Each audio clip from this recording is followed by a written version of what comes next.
Illusion of larger dataset in SQL like an optical illusion.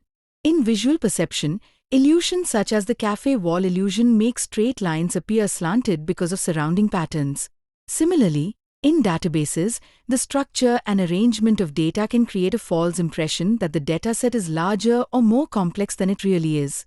Using SQL, we can uncover the true pattern hidden behind the illusion. Let's look at this example of healthcare dataset illusion based on hospital performance. When you run this query, select hospital sum of recovered asterisk 100.0 divided by sum of patients as recovery rate from treatments group by hospital. It appears that hospital A performs much better than hospital B. Let's run another query. Select hospital, department, recovered into 100 divided by patients as recovery rate from treatments. The result shown here indicates in critical cases, hospital B performs better, and in mild cases, both hospitals are equal.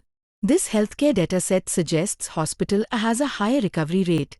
But once we analyze critical and mild patients separately, the conclusion changes. The dataset structure created an illusion just like the Café Wall illusion tricks our eyes. In SQL, grouping incorrectly can lead to misleading insights. The data arrangement creates a misleading conclusion, similar to how the Café Wall illusion makes straight lines look slanted.